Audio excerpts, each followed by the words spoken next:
Bonjour Madame Pégou. Bonjour Monsieur Latif. Merci d'avoir répondu à l'appel de Dignité et Droits Humains. Je vous en prie, c'est à nous de vous dire merci.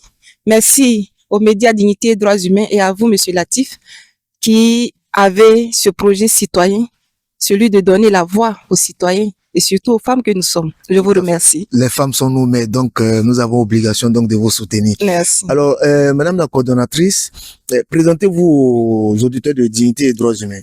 Alors, je suis Marie-Flore Begou, consultante en genre et prévention des conflits et coordonnatrice de l'ONG citoyenne engagée pour le leadership et la démocratie Côte d'Ivoire. Très bien. Nous sommes dans un contexte que tout le monde sait. Hein, le Conseil constitutionnel a donné la liste des candidats retenus. On les félicite. Ceux qui ne sont pas retenus aussi ont tous nos encouragements pour les prochaines échéances. Alors, vous, en tant que femme, qu'est-ce que vous avez à demander à ces candidats qui nous regardent, qui nous écoutent? Merci beaucoup, Monsieur Latif. Déjà, comme vous l'avez dit, on va les féliciter. Féliciter nos 5 candidats. Mais surtout, féliciter l'engouement des femmes. Voyez-vous que depuis 2010, où nous avons eu une seule candidature, cette année, nous avons eu plus de 9 candidatures féminines. Parmi elles, 2 ont été retenues et elles font partie de la course. Donc, félicitations à cet éveil au niveau des femmes.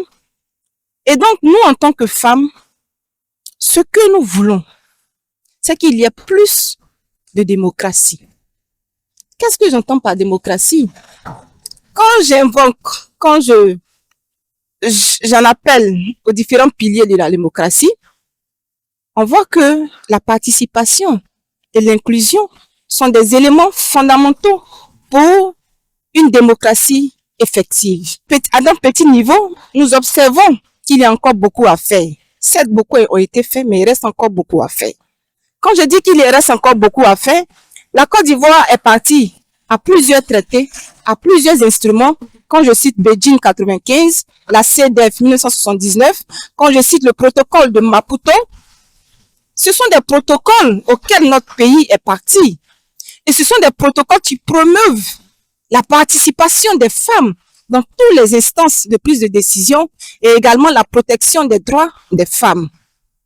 Aujourd'hui, ce que je constate à mon humble niveau dans notre pays, c'est qu'il y a encore beaucoup à faire en matière d'éducation. Okay. C'est vrai que nous avons la loi qui oblige les filles et les garçons à aller à l'école, mais il y a encore des facteurs sur lesquels nous devons travailler. Et lesquels? Quand vous prenez la question des grossesses en milieu scolaire, tout à fait. Les grossesses aujourd'hui en milieu scolaire est un véritable frein pour l'essor ou bien pour la continuité des études au niveau féminin. Et d'ailleurs, sans vous couper la parole, le Conseil national des droits de l'homme a fait un rapport. Effectivement. Ça fait quand même beaucoup de bruit. Félicitations à Mme Sangaré Namizata, qui a fait beaucoup de bruit, qui dit que la question des grossesses en milieu scolaire est une question que nous devons traiter à bras le corps pour aider nos filles, pour aider nos enfants à faire éclore leur potentiel et à aller à l'éducation. Parce que déjà, on a accusé trop de retard en matière d'éducation. Et là où nous avons l'opportunité, il faudrait qu'on travaille à ce que tous les leviers soient davantage pour les femmes, aident davantage les femmes, les filles à aller à l'école. Très bien. Je parle de démocratie, plus de démocratie. Pourquoi? Quand je prends la question des violences basées sur le genre, ces derniers temps, on nous parle de féminicide. Il ne se passe plus un mois tant qu'il y ait un cas de féminicide qui a été signalé. Tant qu'il y ait un cas de féminicide qui a été signalé. Et le dernier rapport de 2024 sur les violences basées sur le genre font état de plus de 9000 cas de VBG. C'est énorme. C'est énorme. Même une seule femme, c'est problématique. Comment voulez-vous que ces femmes-là participent? Comment voulez-vous que ces femmes-là fassent montre de leur potentiel quand elles sont brimées, quand elles sont tuées, quand elles sont menacées, quand elles sont tuées? Ça, c'est une question cruciale pour nous en tant que femmes et défenseurs des droits humains. Et l'autre question que je voulais soulever, c'est la question de la représentativité des femmes dans les instances de prise de décision. La Côte d'Ivoire a une loi sur le quota, pendant que certains pays comme le Sénégal, la Guinée sont à la parité. Nous sommes encore sur le quota qui est de 30%. Mais là encore, c'est pas respecté. C'est pas encore respecté. C'est pas encore respecté. Nous n'avons que 6 femmes actuellement sur un gouvernement de 31 ministres. C'est très peu. C'est très peu. Avouons-le, c'est très peu. C'est très peu. Au niveau de l'Assemblée nationale, 24%, sur près de 255 sièges. C'est encore très peu. Nous devons travailler pour que, ne serait-ce que le quota que nous on s'est fixé, soit respecté. Parce que ça, c'est notre engagement, c'est notre image, c'est l'image de la Côte d'Ivoire. Donc, je pense que nos candidats veilleront à ce que l'image de la Côte d'Ivoire soit davantage rehaussée et que le potentiel des femmes s'exprime encore dans les instances de prise de décision.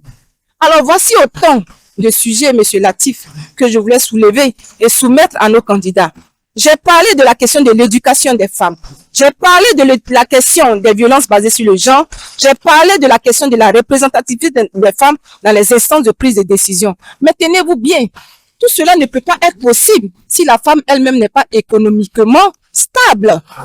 Il y a un rapport de la Banque mondiale de 2017 qui dit que la Côte d'Ivoire perd plus de 6 000 milliards si elle ne travaille pas sur la question si elle ne réduit pas la question des inégalités.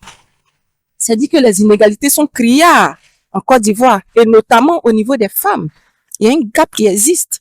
Donc, il faut travailler à ce que ces femmes-là soient davantage autonomes. Les femmes sont davantage investies dans la culture vivrière. Pourquoi ne pas mécaniser cette culture-là pour aider nos mamans, ces braves femmes, ces braves paysannes qui luttent nuit et jour pour nous donner à manger? Pourquoi ne pas penser à cela? Donc, alors, voici un peu quelques points que je voulais, n'est-ce pas, partager avec nos candidats et notre futur président ou présidente.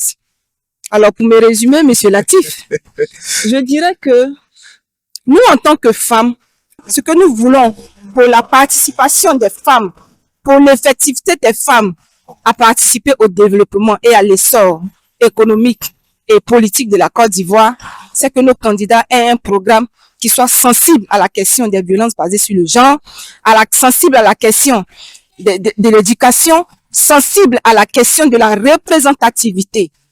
Et nous pensons qu'avec une volonté politique assez forte, les femmes pourront, n'est-ce pas, apporter leur contribution à ce pays, à l'émergence dans laquelle nous aspirons. Merci beaucoup, Madame Pego. J'ai beaucoup aimé la haine, la détermination avec laquelle vous vous êtes exprimé pour défendre les femmes.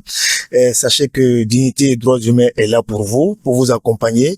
Et puis, à nos chers candidats, voilà, la balle est dans votre camp. Merci beaucoup.